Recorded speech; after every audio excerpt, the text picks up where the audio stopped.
मित्रांनो, अबोली या मालिकेच्या आजच्या भागामध्ये अंकुश अबोलीच्या साडीच्या पदराला कॅमेरा फिट करतो. दोघेही एकमेकांकडे प्रेमाने पाहतात. तेव्हा अंकुश अबोलीला विचारतो, तुला माहिती आहे ना, तू कोणाविरुद्ध पुरावे गोळा करायला निघाली आहेस? तुला या सर्वांची जाणीव आहे ना? त्यावर अबोली होकार देते. तेव्हा अंकुश अबोलीला, ही लढाई तुझ्या वडिलांच्या विरोधात नाही तर एका फ्रॉड माणसाच्या विरोधात आहे. त्यात तुझी भूमिका फार महत्त्वाची आहे. तुला जमेल ना, असा प्रश्न करतो. तर अबोली होकार देते. तर दुसरीकडे आजी पोलीस स्टेशनमध्ये येते व काकांना बबड्या अबोली कुठे आहे असं विचारते. तर तेव्हा काका आजीला, मला इथे रिस्पेक्ट आहे, बबड्या काय म्हणतेस ग, असं बोलतो. तेव्हा आजी, मला माहिती आहे, परंतु तू माझा जीव आहे, अबोली कुठे आहे असं ओरडतच विचारते. तेव्हा काका आजीला, जरा हळू बोल की, हे पोलीस स्टेशन आहे, मी अबोलीला घेऊन येतो, तोपर्यंत तू इथे बस असं बोलतात. तर आजी शांतपणे बसते. तेव्हा शरद आजीला, मी जाऊ का असं विचारतो. त्यावर आजी, तुम्हाला महत्त्वाची मीटिंग आहे का? मला घरी सोडायचं, मगच इथून हलायचं असं सांगते. तर शरद मुकाट्याने तिथेच बसून राहतो. तर इकडे काका अंकुशला आजी अबोलीला भेटण्यासाठी आल्याचं सांगतो. तर अबोली लगेच पळतच आजीकडे जाते. तेव्हा काका अंकुशला आजी अबोलीसाठी डब्बा घेऊन आल्याचं सांगतो. तर इकडे अबोली आजीला मिठी मारते व अंकुश सर मला सोडवण्यासाठी प्रयत्न करत असल्याचं सांगते. तेव्हा आजी आनंदाने, काय प्रयत्न करत आहे असं विचारते. तेव्हा अबोली, अंकुश सरांनी माझ्या पदराला कॅमेरा लावला आहे. आता मी प्रतापरावांच्या घरी जाणार, त्यांच्याशी बोलणार, त्यांना बोलतं करणार आणि त्यांच्याकडून हळूहळू सर्व काही काढून घेणार, पुरावा मिळवणार, मग पुरावा मिळाला की माझी इथून सुटका होणार असं सांगते. तेव्हा ते सर्व शरद ऐकतो. तर त्याला मोठा धक्काच बसतो. तर अंकुशचा प्लॅन पाहून आजी खूपच खुश होते. तेव्हा अबोली आजीला, मला अशी गुप्त मोहीम केल्यासारखं वाटत आहे, असं वाटत आहे की मी सुद्धा पोलीसच आहे म्हणून सांगते. तेव्हा आजी, जे काही करशील ते सांभाळून कर असं बोलून अबोलीला जेवण्यासाठी सांगते. तर अबोली नकार देते, परंतु आजी खूप आग्रह करते. तेवढ्यात शरद आजीला, मला खूप महत्त्वाचं काम आठवलं आहे, मला जावं लागेल, मी परत तुम्हाला घ्यायला येतो असं बोलून लगेच तिथून निघून जातो. त्यानंतर अंकुश आजीकडे येतो व मला सांगितलं असतं तर डब्बा घेऊन येण्यासाठी मी कोणाला तरी पाठवलं असतं असं बोलतो. तेव्हा आजी, मला अबोलीला पण भेटायचं होतं, आता तू ही 2 घास माझ्या नाचुनेबरोबर खाऊन घे असा आग्रह करते. तर अंकुश, मी ड्युटीवर आहे असं बोलून नकार देतो. तेव्हा आजी, बायकोच्या हातचं खायची सवय लागली तर आजीच्या हातचं जेवण आवडत नाही का असा टोमणा अंकुशला मारते. तर अबोली, सर आजी एवढं म्हणत आहे तर 2 घास खाऊन घ्या की असं अंकुशला सांगते. तर नाईलाजाने अंकुश होकार देतो व सर्वांना जेवून घ्यायला सांगतो. तेव्हा आजी अंकुश व अबोलीला प्रेमाने घास भरवते. तर अबोली देखील आजीला घास भरवते. तर तेव्हा ते पाहून अंकुश खूपच खुश होतो. तर काका आजीला बसण्यासाठी चेअर देतात. तर दुसरीकडे शरद प्रतापरावांना अंकुशचा सर्व काही प्लॅन सांगतो. तेव्हा प्रतापराव धक्क्याने, तुम्ही सांगताय ते खरं आहे का असं विचारतो. तेव्हा शरद, मी कधीच खोटं बोलत नाही, माझ्यावर विश्वास ठेवा, तुमची मुलगी तुमच्या विरोधात पुरावे गोळा करणार आहे, ती इथे येईल, तुमच्याशी बोलेल आणि तिच्याशी बोलता बोलता तुम्ही काहीतरी कबुली जबाब द्याल आणि त्यासाठी अबोलीच्या साडीला कॅमेरा लावण्यात आला आहे. तुमच्या विरोधात खूप मोठा गेम होणार आहे.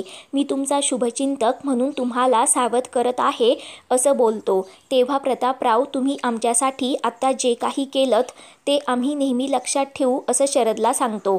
तेव्हा शरद, तुमची कृपादृष्टी आमच्यावर राहू द्या, अजून काही कळलं तर मी तुम्हाला नक्की कळवतो, परंतु तेवढं आपलं बघा असं बोलतो. तेव्हा प्रतापराव शरदला काही पैसे देतो. तर शरद खुश होत लगेच तिथून निघून जातो. तर दुसरीकडे आजी घरी जाण्यासाठी निघते. तर अबोली आजीचे आशीर्वाद घेते. तेव्हा आजी, यशस्वी हो, देव तुझ्या पाठीशी आहे, काही झालं तरी अंकुश आहे, माझा अंकुश तुझी काळजी घेईल असं बोलून तिथून निघून जाते. तर अंकुश अबोलीला सांगतो, आज तू जे काही करायला जात आहेस ना, ते खूप जोखमीचं काम आहे, कोणत्याही क्षणी काहीही होऊ शकतं, त्यासाठी तुला सावध राहायला हवं. अजूनही तुला वाटत असेल की हे खूप रिस्की काम आहे, तुला जमणार नाही तर मला लगेच सांग, मी दुसरा प्लॅन आखतो. परंतु काहीही झालं तरी तुझी सेफ्टी माझ्यासाठी सगळ्यात जास्त महत्त्वाची आहे.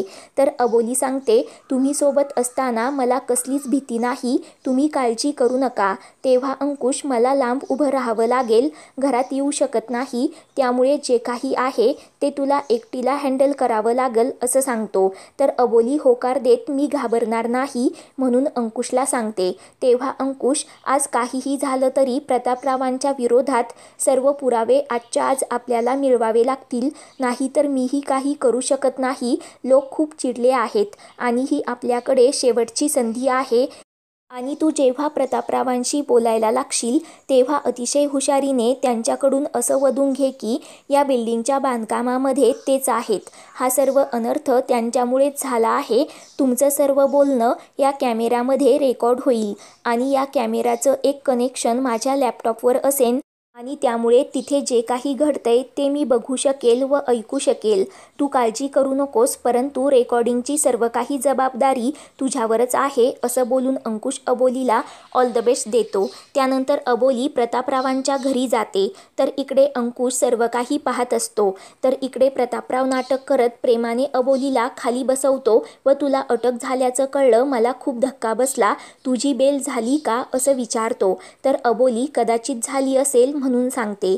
तेव्हा प्रतापराव, एवढी मोठी बिल्डिंग पडली, कित्येक लोकांचे जीव गेले, मला तुझं हे अजिबात पटलेलं नाही. तू थोड्या पैशांसाठी एवढ्या लोकांचा जीव घ्यायला नको होता असं बोलतो. तेव्हा अबोली धक्क्याने, मी काहीच केलं नाही, माझ्यावर खोटा आळ आला आहे असं सांगते.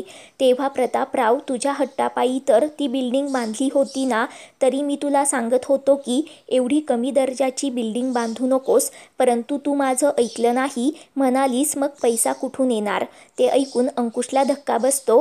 तर अबोली, हे सर्व खोटं आहे, मला अडकवण्यासाठी तुम्ही हे करत आहात, माझा या सगळ्याशी काही संबंध नाही. एवढी मोठी बिल्डिंग माझ्या नावावर कशी झाली, त्या कागदांवर माझ्या सह्या कशा आल्या, मलाच माहिती नाही. तुम्ही हे सर्व माझ्यापासून लपून केलंत असा आरोप करते. तेव्हा प्रतापराव, तुझ्या हातात बिझनेस देऊन मला पश्चाताप होत आहे. लोक बाहेर माझ्यावर थुतू करत आहेत, हे सर्व तुझ्यामुळेच झालं आहे. तू भ्रष्टाचार केलास, कमी दर्जाचा माल वापरला, लोकांच्या मृत्यूला तूच कारणीभूत आहे असं अबोलीला बोलतो. तेव्हा अबोली, मी काहीच केलं नाही, तुम्हीच केलं असं सांगते. तेव्हा प्रतापराव, मी तुझ्या पाठीशी उभा राहणार नाही, यापुढे मला तुझं तोंड पण बघायचं नाही.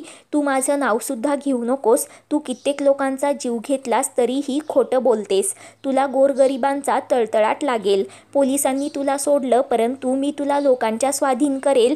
तुला काही शिक्षा करायची ती लोकच करतील असं बोलतो. तर अबोली ओरडून मी काहीच केलं नसल्याचं सांगते व खूप रडू लागते. तेव्हा प्रतापरावांचं लक्ष कॅमेऱ्याकडे जातं.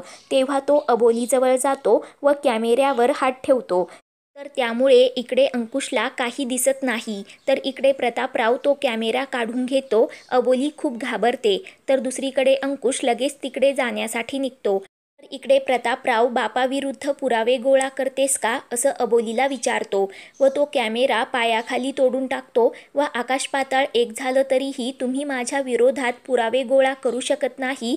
आता मीच तुम्हाला संपवणार. मी कबूल करतो की मीच तुझ्या नावाने बिल्डिंग बांधली, तुला अंधारात ठेवून तुझ्या सह्या घेतल्या, भंगार माल वापरला आणि ती सर्व लोक माझ्यामुळेच मेली आहेत. एक ना एक दिवस मला ही खेळी खेळावी लागणार हे मला माहिती होतं. त्यामुळे तुझ्या नावाने मी कंपनी उघडली, तुझं बँक अकाउंट काढलं. कच्चा माल वापरून मी या शहरामध्ये खूप बिल्डिंग उभ्या केल्या आहेत, काही तुझ्या नावाने, काही तुझ्या आईच्या नावाने, आणि यामध्ये जो येईल त्याला मी संपवणार आहे. तर मित्रांनो, पुढील भागामध्ये आपण पाहणार आहोत की अबोलीने पदराला डबल कॅमेरा लावलेला असतो, त्यामुळे प्रतापरावांची सर्व कबुली त्यामध्ये रेकॉर्ड होते. पुढील भागांच्या अपडेटसाठी चॅनलला सबस्क्राईब